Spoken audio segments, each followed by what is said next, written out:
हमारे online class में आपका स्वागत है। मेरा नाम कान्हा दुबे है और आज हम चर्चा करने वाले हैं कक्षा 12वीं के भौतिकी विषय पर। ठीक है, यहाँ पर देखेंगे अध्याय 1 विद्युत आवेश एवं क्षेत्र। इस विषय को जानने से पहले हम कुछ बेसिक चीजों के बारे में जान लेते हैं। देखते हैं विद्युत किसे कहते हैं।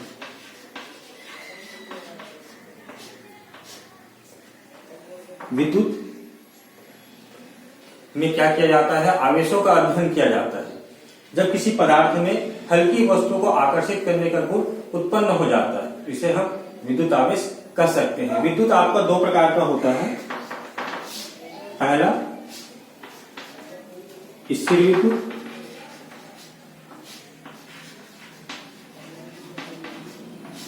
और दूसरा होता है धारा विद्युत। स्थिर विद्युत को कहा जाता है इलेक्ट्रोस्टैटिक। अगर इसको संधि विग्रह करें तो लिख सकते हैं इलेक्ट्रो प्लस स्टैटिक। इलेक्ट्रो का अर्थ होता है आवेश और स्टैटिक का अर्थ होता है स्थिर। तो विज्ञान की वह शाखा जिसके अंतर्गत स्थिर आवेशों का अध्ययन किया जाता है इसे स्थिर विद्युत कहा जा सकता है या इसे हम इलेक्ट्रोस्टैटिक कह सकते हैं। ये जो अध्याय है आपका विद्युत आवेश एवं क्षेत्र, इसमें यह स्थिर विद्युत के ही अंतर्गत आते हैं। धारा विद्युत। धारा विद्युत में हम क्या करेंगे कि यह विज्ञान की वह शाखा है जिसके अंतर्गत गतिशील आवेशों का अध्ययन किया जाता है।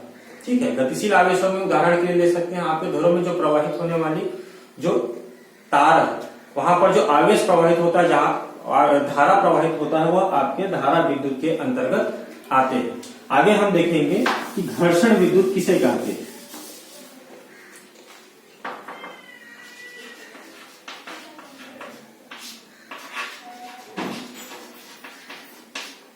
घर्षण विद्युत किसे कहते हैं?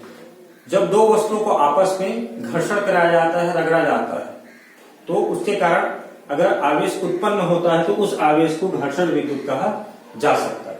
जैसे उदाहरण के लिए हम देखें तो हम क्या किए हैं कि बचपन में हम एक पेन लेते थे और उस पेन को क्या करते थे, अपने बालों पर घर्षण कराते थे, रगड़ते थे। उस घर्षण के कारण क्या होता था, कुछ विद्युत आवेश उत्पन्न हो जाते थे जो कागज के टुकड़े को या धूल के कणों को आकर्षित कर लेते थे। ठीक है, अपनी ओर आकर्षित कर लेते, खींच लेते थे, लेकिन यह आवेश क्या रहता था? क्षणिक रहता था। ठीक है, आवेश को अगर हम देखें तो यह एक अदिश राशि और इसका जो मात्रक होता है, अगर एसआई रूप में देखें तो कूलाम होता है और अगर सीजीएस रूप में देखें तो इसका मात्रक स्थैतिक कूलाम होता है। ठीक है, अगर हम यहाँ पर एक और चीजें ध्यान में दें कि आवेश किसे कहते हैं, या फिर अगर हम देखें कि आवेश बराबर होता है धारा गुणित समय। ठीक है, अगर आवेश को हम देखें तो धारा को I के द्वारा प्रेजेंट किया जाता है और समय को प्रेजेंट किया जाता है T के द्वारा। अगर विमी समीकरण देखें, अगर हम विमी समीकरण देख लेते हैं तो एम्पियर के द्वारा धारा को मापा जाता है तो A और समय T। तो आवेश का विमी समीकरण हो जाएगा AT। धारा और समय के गुणनफल को ही क्या कहा जाता है? आवेश कहा जा सकता है। ठीक है, अब बात आवेश की आ गई है तो देख लेते हैं कि आवेश कितने प्रकार का होता है। तो आवेश दो प्रकार का होता है, एक धन आवेश पॉजिटिव चार्ज और दूसरा आपका ऋण आवेश नेगेटिव चार्ज।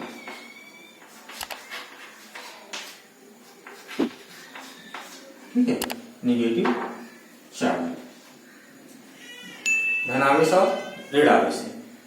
अब देखेंगे कि भाई एक प्रयोग करते हैं, उसमें आपको पता चल जाएगा कि सजातीय ध्रुवों में प्रतिकर्षण और विजातीय ध्रुवों में किस प्रकार आकर्षण होता है।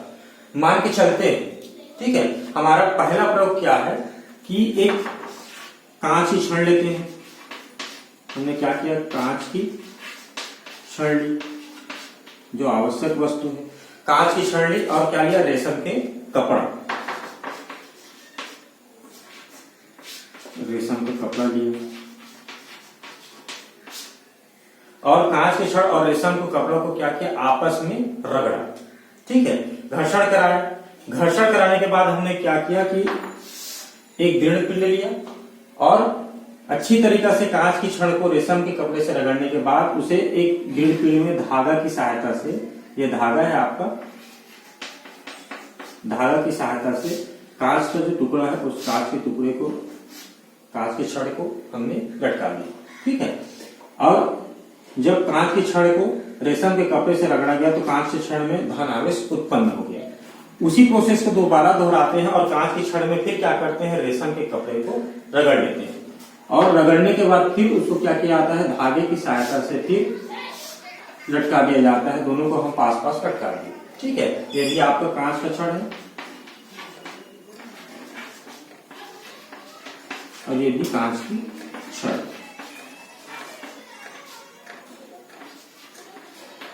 दोनों को पास पास लगा दिया। क्योंकि ये उसी मटेरियल से इसको भी घर्षण कराया गया तो दोनों में पॉजिटिव पॉजिटिव चार्ज होंगे।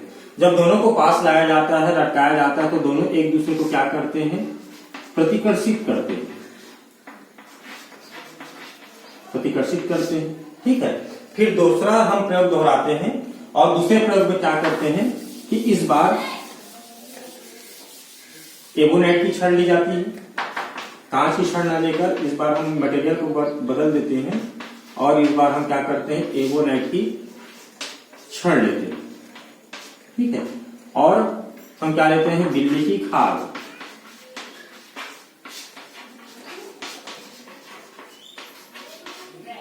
बिल्ली की खाल लेते हैं और एबोनाइट की छड़ को बिल्ली की खाल से फिर क्या कराते हैं, घर्षण कराते हैं। वही प्रतिक्रिया दोहराते हैं, एक दृढ़ पिंड लिए और एबोनाइट की छड़ को क्या करते हैं, धागे की सहायता से उसको लटका देते हैं।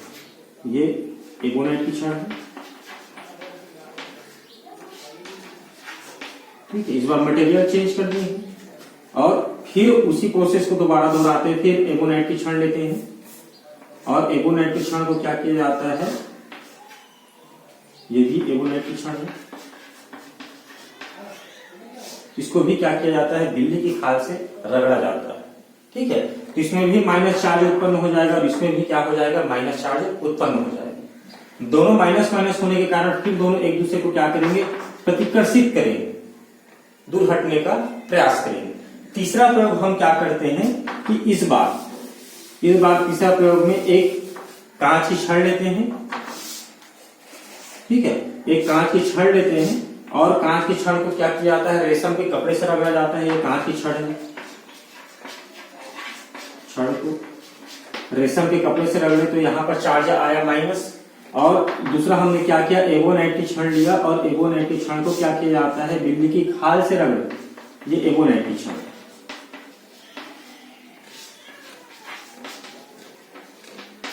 तो इसे बिल्ली की खाल से रगड़े तो यहाँ पर चार्ज आया आपका माइनस। तो ये एक दूसरे को क्या करेगा, दोनों आकर्षित करेंगे, एक दूसरे को आकर्षित करेंगे। तो यहाँ पर हमको प्रकृति पता चल गया कि सजातीय ध्रुवों में क्या होता है, आपका प्रतिकर्षण होता है और विजातीय ध्रुवों में, सजातीय मतलब प्लस प्लस या फिर माइनस माइनस, इनमें प्रतिकर्षण होता है और आपका विजातीय ध्रुव में क्या होता है, आकर्षण होता है। जब धनात्मक और ऋणात्मक होते हैं तो एक दूसरे को आकर्षित करते हैं। ये गुण हमको पता चल गया। ठीक है, आगे देखते हैं आपका आवेशन की विधि।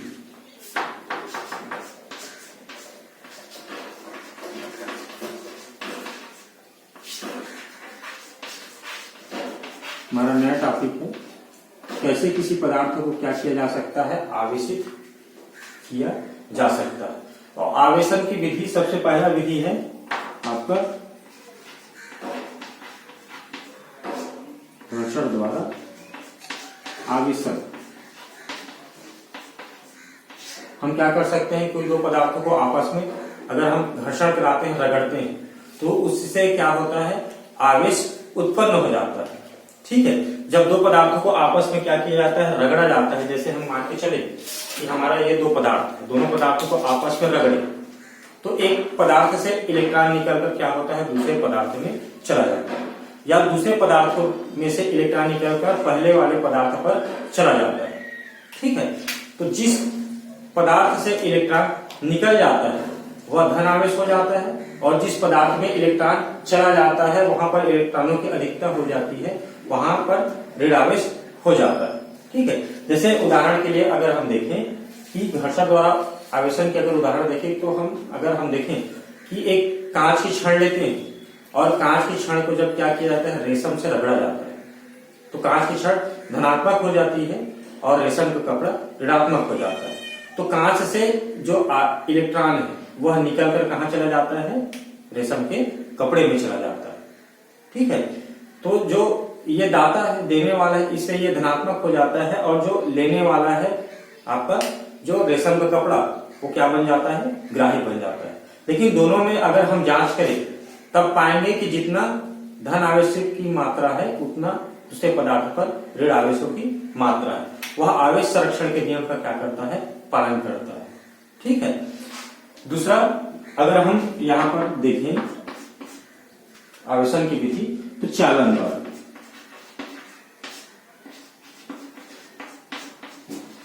क्या किया जा सकता है, किसी पदार्थ को आवेशित किया जा सकता है।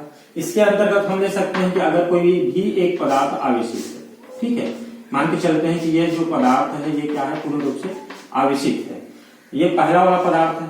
अगर हम मान के चलते हैं कि ये कोई दूसरा पदार्थ है, ये दूसरा पदार्थ है, यह आवेशित नहीं, ये अनावेशित, ये आवेशित है, ये अनावेशित है। जब इस पदार्थ को क्या किया जाता है, दूसरे पदार्थ से टच कराया जाता है, तो यहां से क्या होता है कि पहले वाले पदार्थ से कुछ आवेश दूसरे वाले पदार्थ पर चले जाते हैं, इलेक्ट्रॉनों का आदान प्रदान हो जाता है, कुछ आवेश चले जाते हैं। ठीक है, कुछ आवेश चले गए तो यहां से पहले वाले पदार्थ में आवेश की कमी हो जाती है, क्योंकि वह दूसरे वाले पदार्थ को कुछ आवेश दे देता है। तो पहले वाले पदार्थ में आवेश की कमी हो जाती है और दूसरे वाले पदार्थ पर आवेश की मात्रा कुछ बढ़ जाती है। ठीक है, यह कब तक होता है, अगर हम मान के चले कि दोनों पदार्थों को अलग कर दें तो क्या उसमें आवेश उपस्थित रहेगा? हाँ, बिल्कुल रहेगा, दोनों पदार्थों में आवेश की मात्रा उपस्थित होगी। तो यहाँ पर चालन के द्वारा मतलब टच कराए हैं तो एक पदार्थ से दूसरे पदार्थ में चला गया, तो इसे हम चालन के द्वारा आवेशन भी कर सकते हैं। तीसरा हमारा जो विधि है वो प्रेरण के द्वारा। ठीक है, प्रेरण के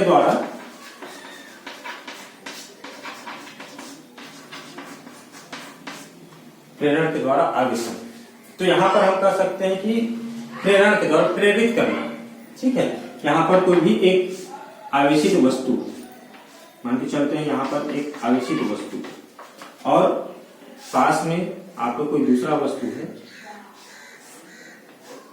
जिसमें अभी कोई आवेश उपस्थित नहीं है। जब पहले वाले वस्तु को जब दूसरे वाले वस्तु के पास में ले जाया जाता है, टच नहीं कराते, स्पर्श नहीं कराते, तो भी दूसरे वाले वस्तु के पास में ले जाया जाता है, तो जैसे यहाँ पर धन आवेश उपस्थित है तो पास वाले सिरे पर ऑटोमेटिक रूप से विजातीय आवेश मतलब ऋण आवेश उत्पन्न हो जाता है, और दूर वाले सिरे पर ऑटोमेटिक सजातीय आवेश क्या हो जाता है, उत्पन्न हो जाता है। ठीक है, जैसे चुंबक में होता है, चुंबक में भी वही है कि भाई अगर यहाँ पर धन आवेश है तो पास वाले पर ऋण आवेश ऑटोमेटिक उत्पन्न हो जाता है प्रेरण के द्वारा, और दूर वाले किनारे पर सिरे पर सजातीय आवेश धन आवेश क्या हो जाता है, उत्पन्न हो जाता है। अगर मैं इसका संपर्क पृथ्वी से कर दूं, पृथ्वी से अगर हम इसका संपर्क कर देते हैं तो यहां से जितना जो धन आवेश है वह कहां चला जाता है, पृथ्वी पर चला जाता है। ठीक है, तो इस प्रकार से समझा सकते हैं कि आवेशन की तीन विधियां हैं। एक घर्षण के द्वारा, दो पदार्थों को घर्षण द्वारा आवेश उत्पन्न कराया जा सकता है। चालन के द्वारा एक आवेशित चालक को दूसरे अनावेशित चालक से जब टच कराया जाता है तब दूसरे में भी क्या होता है, आवेश को उत्पन्न कराया जा सकता है। तीसरा प्रेरण के द्वारा एक चालक एक आवेशित वस्तु को जब दूसरे अनावेशित वस्तु के पास में ले जाया जाता है तो प्रेरण के द्वारा उसमें भी आवेश ऑटोमेटिक रूप से उत्पन्न हो जाते हैं। ठीक है, आगे देखते हैं भू संपर्क या अर्थिंग या भू संपर्कित।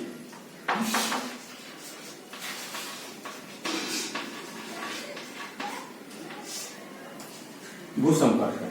ठीक है, तो मान के चलते हैं कि एक चालक है, एक चालक है जिसमें आवेश उपस्थित है, अगर उस चालक में आवेश की मात्रा अत्यधिक हो, अगर आवेश की मात्रा अगर ज्यादा हो जाती है तो उसको क्या किया जाता है, एक चालक तार के द्वारा उसे चालक तार को पृथ्वी से कनेक्ट करा दिया जाता है, और जो ज्यादा मात्रा में आवेश है उसको क्या किया जाता है, तार के माध्यम से पृथ्वी पर भेज दिया जाता है। इसे ही क्या कहा जाता है, भू संपर्कण या अर्थिंग कहा जा सकता है। जैसे यहाँ पर ये पदार्थ है आपको रखा हुआ है, यहाँ पर हम मान के चलते हैं कि आवेश दे दिए, तो पदार्थ पर सतह पर आवेश पूर्ण रूप से क्या हुआ, ये बढ़ गया, सतह में आवेश हो गया। अब इसको क्या करते हैं, एक चालक तार के द्वारा इसको अर्थिंग कर दिया जाता है, पृथ्वी से हम जोड़ देते हैं। क्योंकि हम जानते हैं कि पृथ्वी आपका भारी मात्रा, विशाल मात्रा में क्या है, एक ऋण आवेश की भांति कार्य करता है। ये आपका ऋण आवेश है, ऋण आवेश की भांति कार्य करता है। जैसे इसको जोड़ा जाता है तो इसमें से जो धन आवेश है उसको क्या करता है, पृथ्वी अपनी ओर आकर्षित कर देता है और धन आवेश पृथ्वी की ओर बहना चालू हो जाता है। और इसके विपरीत दिशा में ऋण आवेश ऊपर की दिशा में क्या होता है, बढ़ता है, और इसके जगह में धन आवेशों की जगह में यहाँ पर ऋण आवेश क्या हो जाता है, उत्पन्न हो जाता है। इसे ही क्या कहा जाता है, भू संपर्कण। ठीक है, मतलब किसी पदार्थ पर अगर आवेश की मात्रा अत्यधिक हो जाती है तो उसे एक चालक तार के द्वारा पृथ्वी से कनेक्ट किया जाता है, ताकि जो अत्यधिक जो अनुपयोगी आवेश है वह पृथ्वी पे चला जाए, जिसे हम भू संपर्कण भी कह सकते हैं। फिर आगे हम देखेंगे आपका विद्युत आवेशों के मूल गुण। विद्युत आवेशों के मूल गुण के अंतर्गत हम 3 गुणों के बारे में अध्ययन करेंगे और बिल्कुल सरल शब्दों में हम आपको समझाने का प्रयास करेंगे। सबसे पहला इसका जो गुण होता है आवेशों का, वो है आवेशों की योज्य प्रकृति। ठीक है, तो देख लेते हैं कि आवेशों की योज्य प्रकृति किसे कहते हैं। इसके अंतर्गत कहा जा सकता है कि किसी भी निकाय में कुल आवेश या किसी भी निकाय का कुल आवेश उस निकाय के अंदर उपस्थित छोटे छोटे आवेशों के बीजीय योग के बराबर होता है। ठीक है, जिसे हम बताना चाहें तो कह सकते हैं जैसे ये आपका एक निकाय है, एक बड़ा सा निकाय है, और इस निकाय पर कुल आवेशों की मात्रा कितनी है, हम मान के चलते हैं कुल आवेशों की मात्रा कैपिटल Q। और यह जो निकाय है, इस निकाय के अंदर उपस्थित छोटे छोटे गोले, जैसे ये आपका हम 3-4 छोटे छोटे गोले ले लेते हैं। इस छोटे गोले पर आवेशों की मात्रा, तो पहला वाला गोला है तो Q1, दूसरा वाला है तो Q2। ठीक है, Q आवेश को परिभाषित करता है, आवेश को प्रदर्शित करता है, और पहला वाला गोला है तो Q1, दूसरा वाला गोला है तो Q2, तीसरा वाला गोला है तो Q3। और उसी प्रकार अगर हम nवां गोला, क्योंकि ये जो संपूर्ण निकाय है वह छोटे छोटे आवेशों से छोटे छोटे गोलों से मिलकर बना हुआ, तो हम मान के चलते हैं कि भाई हमको पता नहीं कितने गोलों से मिलकर बना है, तो ये Qn यहाँ पर आवेशों की मात्रा को प्रदर्शित करता है। ठीक है, अब इनको लिखना चाहे तो जैसे परिभाषा में स्पष्ट रूप से कहा गया है कि किसी भी निकाय में कुल आवेश, किसी भी निकाय में कुल आवेश उस निकाय के अंदर उपस्थित छोटे छोटे आवेशों के बीजीय योग के बराबर होता है। तो निकाय का कुल आवेश कितना है, निकाय का कुल आवेश है Q। ये बराबर होना चाहिए, ये छोटे छोटे निकायों को अगर हम जोड़ देते हैं तो Q1 plus Q2 plus Q3 और उसी प्रकार Qn निकायों को जोड़ते हैं तो सभी का बीजीय योग उसके उस निकाय का कुल आवेश के मान के बराबर होता है। इसी को कहा जाता है आवेशों की योज्य प्रकृति।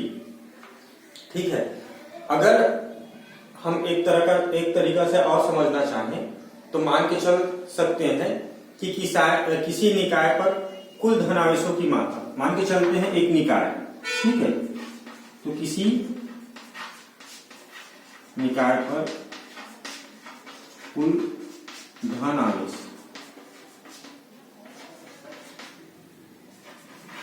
की मात्रा, मान के चलते हैं धन आवेशों की मात्रा कितनी है, तो प्लस P के द्वारा प्रदर्शित कर दी। ऋण आवेशों की मात्रा हम मान के चलते हैं ऋण आवेश उसी निकाय पर, अब धन आवेश को प्रदर्शित कर रहे हैं तो ऋण आवेश को भी प्रदर्शित करेंगे। तो इसको मान के चलते हैं माइनस एन ई के द्वारा हम प्रदर्शित कर दिए। ठीक है, तो दोनों का बीजीय योग मतलब दोनों को जोड़ देंगे, ये आपका जुड़ जाएगा प्लस पीई बीजीय योग प्लस और ये माइनस एन ई। ठीक है, प्लस माइनस चेंज हो जाएगा, ये हो जाएगा पीई, ये गुणा होगा तो माइनस चिन्ह, ये हो जाएगा एन ई, कॉमन निकल जाएगा, क्या ई कॉमन निकल जाएगा और बचेगा क्या पी माइनस एन। तो यहां पर हम कह सकते हैं कि यही इसका निकाय का कुल आवेश रहेगा किसी निकाय। दूसरा जो नियम है उस नियम को कहा जाता है क्वांटीकरण का नियम। ठीक है, इस नियम के तहत बताया जाता है कि मान के चलते हैं ये पदार्थ, तो इस पदार्थ में अगर आवेश की मात्रा उपस्थित होती है, ठीक है, तो कम से कम इसमें एक इलेक्ट्रॉन के आवेश की मात्रा इसमें उपस्थित होती है। एक इलेक्ट्रॉन का जो मान होता है ये होता है ई बराबर 1.6 गुणित 10 की घात माइनस 19, ये होता है कूलाम।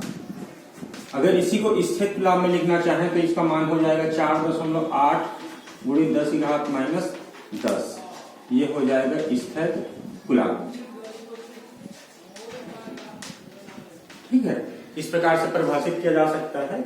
और अगर हम परिभाषा जानना चाहें क्वांटीकरण का तो हम कह सकते हैं कि आवेशों को अनिश्चित रूप से विभाजित नहीं किया जा सकता।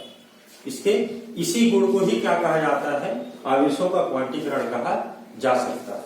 ठीक है, इसे अगर गणितीय रूप में देखना चाहें तो लिख सकते हैं Q बराबर प्लस माइनस एन ई, जहां एन का मान हो सकता है 1, 2, 3, 4, इस प्रकार हम मान को रख सकते हैं। ठीक है, तो यहाँ पर क्वांटीकरण में बताया जाता है कि आवेशों को एक पूर्ण गुणज के रूप में 1, 2, 3, 4, 5 पूर्ण गुणज के रूप में ही रखा जाता है। इसे भिन्न के रूप में हम कहें कि भाई आवेश का मान हाफ है, जैसे 3/2 ई या 4/5 ई, इस प्रकार से आवेश को रखा नहीं जा सकता।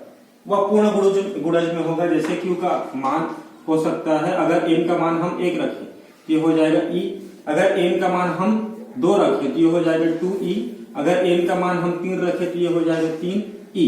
इस प्रकार से देखेंगे तो आवेशों का जो मान है वह एक पूर्ण गुणज के रूप में ही होता है। उसे भिन्न के रूप में या 1.5 या 1.6 या 3.5 इस रूप में, ना तो उसको दशमलव के रूप में दर्शाया जाता है और न ही भिन्न के रूप में क्या किया जा सकता है, दर्शाया जा सकता है। किसी को कहा जाता है क्वांटीकरण, कि किसी भी आवेशों की कोई भी आवेश को अनिश्चित रूप से विभाजित नहीं किया जा सकता। ठीक है, उसे पूर्ण गुणज के रूप में ही क्या किया जा सकता है, लिखा जा सकता है। तीसरा जो नियम है वो नियम है आवेश संरक्षण का। ठीक है, तीसरा नियम आपका आवेश संरक्षण का नियम है।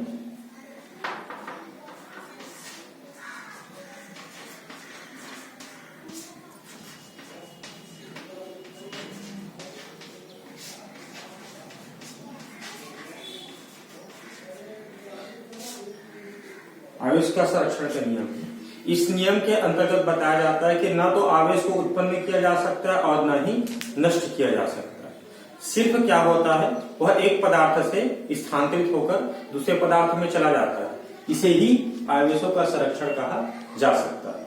जैसे एक उदाहरण देते हैं, ये उदाहरण हम कई बार दे चुके हैं। जैसे हम कांच और रेशम का कपड़ा लेते हैं, कांच और रेशम का कपड़ा लेते हैं, दोनों में जब हम घर्षण कराएंगे, घर्षण कराने पर क्या होता है कि उसमें आवेश उत्पन्न हो जाता है।